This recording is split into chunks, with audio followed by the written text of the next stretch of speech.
الحمد لله والصلاة والسلام على رسول الله وعلى آله وصحبه ومن والاه، وبعد أيها الإخوة الأكارم، بفضل الله أولا ثم بمساهمات وصدقات أهل الخير وصل مشروع بناء مشفى بنش الجديد إلى مرحلة متقدمة، نسأل الله له التمام والكمال. وهذا أيها الإخوة ثمرة التعاون والتكاتف بين الناس، بصدقاتهم ومساهماتهم وتعاونهم يستطيعون تحقيق ما كان يظنه البعض مستحيلا.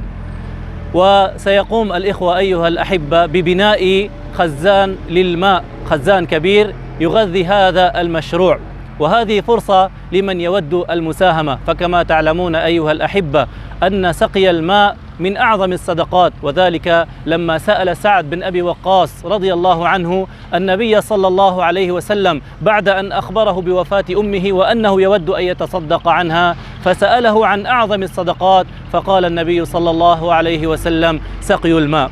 فسقي الماء من أعظم الصدقات، وهو سبب للعلاج من المرض.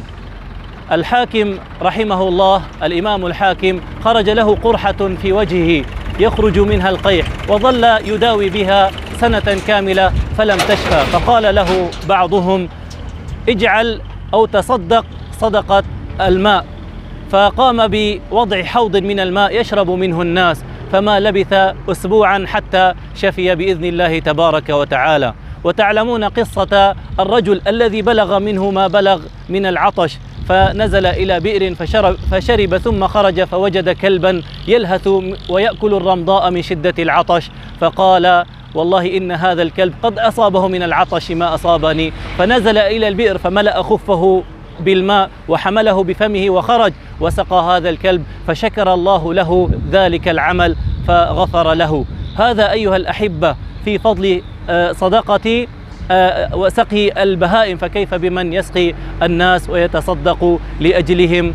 فالله الله أيها الأحبة في هذا المشروع المبارك. والحديث عن الصدقة حديث ذو شجون، لأنه حديث العارفين بالله تبارك وتعالى، الواثقين بعطاء الله، المصدقين بالخلف، حديث أولئك الذين أثلجوا تلك القبور وتلك اللحود، فهناك أموات قد ضاقت عليهم قبورهم ولحودهم، ثم ما لبثت أن انفرجت وتحول الضيق إلى سعة والنار إلى جنة، وذلك بسبب تلك الصدقات التي وصلت إليهم وهم في قبورهم. فبادروا أيها الأحبة، أسأل الله عز وجل أن يتقبل منا ومنكم صالح الأعمال، وأسأله تبارك وتعالى أن يتمم لهذا المشروع المبارك، وأن يجعله باب خير ونفع لجميع المسلمين. وآخر دعوانا أن الحمد لله رب العالمين.